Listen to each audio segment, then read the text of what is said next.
Guys, good morning sa ating lahat. Ayan, magluluto na naman tayo ngayon ng ating masustansyang ulam. Ayan, magluluto tayo ngayon ng pakbet. Ayan, samahan niyo ako magluto ng pakbet. So, ayan, magigisa na tayo ng bawang. Bawang. Ayan. Healthy ang ating ulam ngayon, pinakbet na may gata. Ayan na naman tayo sa gata. Hindi mawala kay Mami Love ang gata. Ayan.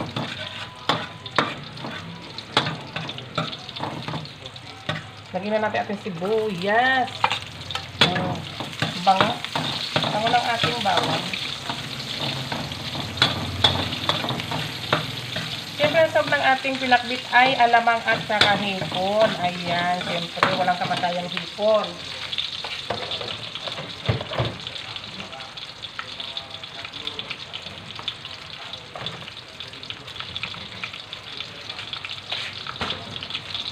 Una natin igigisa ay ang ating alamang. Ayan, lalagyan natin ng alamang para mas malasa.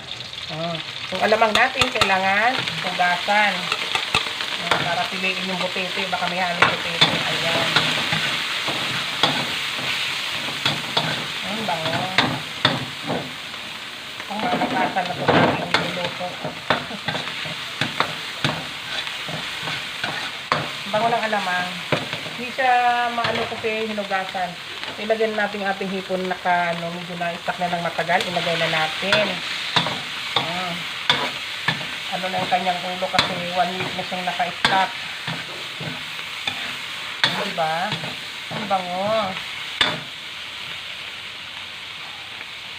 Ayan.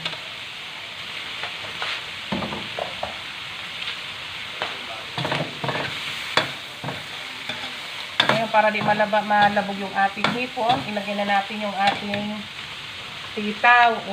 Sitaw. Maraming sitaw. Lagyan natin yung buto kasi sayang. Napakamahal ng gulay ngayon.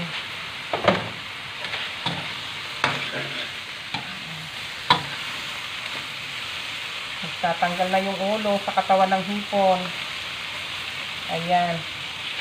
Ilagyan na rin natin ating talong para sabay-sabay na. Langitin na yung ating talong. Saka syempre yung ating kalabasa. Ilagay na natin.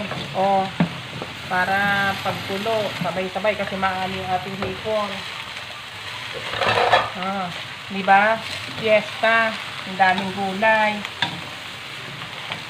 Ito ay kasama ng hapunan sa ating pagluto.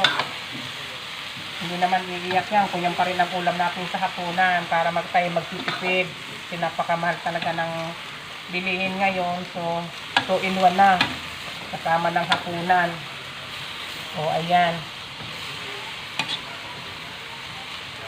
Diba? Pero i-impis pa naman yan. Hindi naman yan ganyan talaga tayo.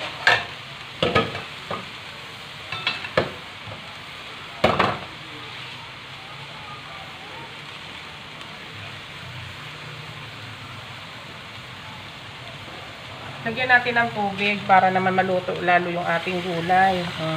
Ayan. Lagyan na natin ng asin. Ayan. Para sabay-sabay na yung lasa niya. Kasi yung alamang natin hindi naman maalat yung gawa ng hinugasan nga natin. Para siguradong walang butete. Ayan. Konting asin lang muna. I-adjust lang natin mamaya.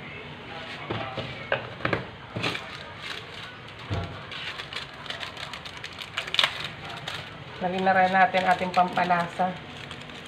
Huwag na natin para pag yan mamaya sabay-sabay ng luto.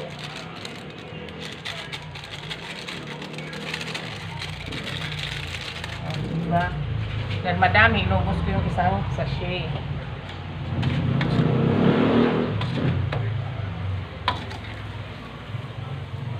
Sarap.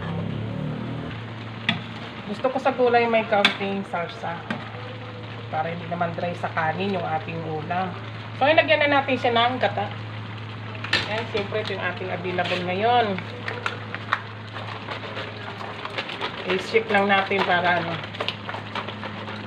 hindi buo ba yung gata. Baka naman, kukumama. Wow.